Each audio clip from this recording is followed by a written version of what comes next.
The handmaids were lined up in the hall again Wednesday in a Senate office building as Judge Brett Kavanaugh faced his first day of aggressive political ping-pong with lawmakers who will determine whether he takes a seat on the Supreme Court.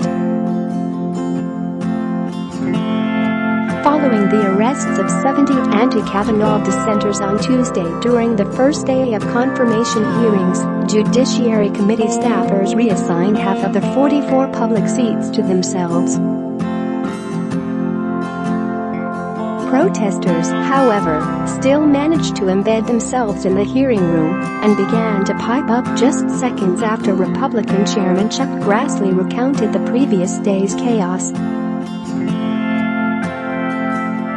Sham president, Sham justice, and anti-gun rights activists shouted as she and another demonstrator were led out.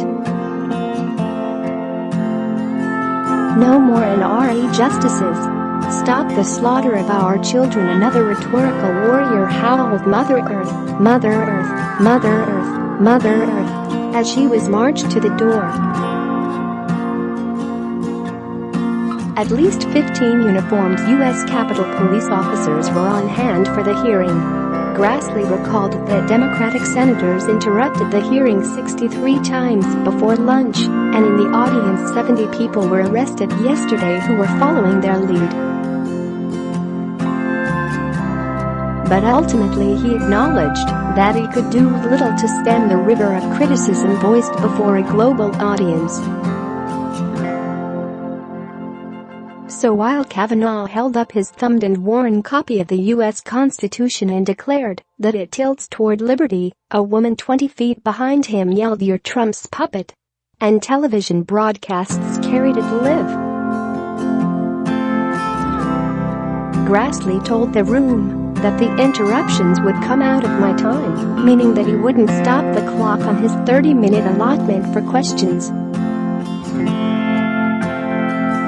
But it's okay, he shrugged. Let these people have their free speech and interrupt the other 300 million people listening, the elderly Iowan told Kavanaugh. If they want to affect how the other 300 million people hear from you, then that's just too bad. At one mention of President Donald Trump, another protester boomed, "He's the first presidential criminal." The prevailing conflict in the hearings early going wasn't between Democrats and Republicans, but between Kavanaugh's calm and professorial tone and the aggressive voices who were heard for about 5 seconds before each ejection.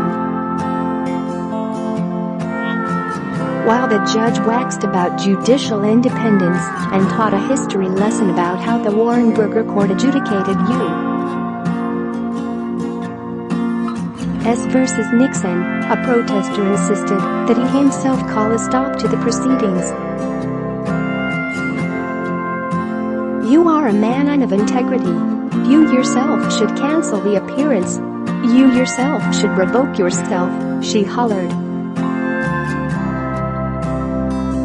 Kavanaugh picked up where he had left off, talking about the need for a judge to focus on resisting public pressure, political pressure.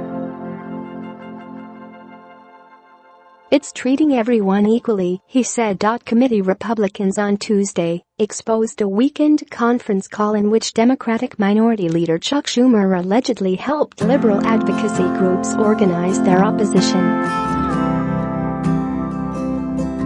"Share this article." Share. One protester insisted that he wasn't part of any larger cabal. "We are not working with the Democrats. We are working for ourselves," Grassley complained about time wasted on disruption and disorder. Seconds later, a man rose to his feet and screamed about needed protections for women, minorities, and Americans with disabilities. "This is a democracy, not the mafia," another blared.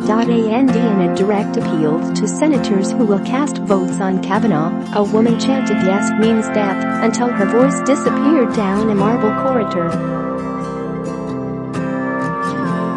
Ranking Democratic Senator Dianne Feinstein, in a preamble to her opening question about gun control, smiled warmly at Kavanaugh. "I'm sorry about the circumstances," she said, clearly referring to the protests. "But we'll get through it." Protesters allowed her to question Kavanaugh about gun control and abortion politics without interruption.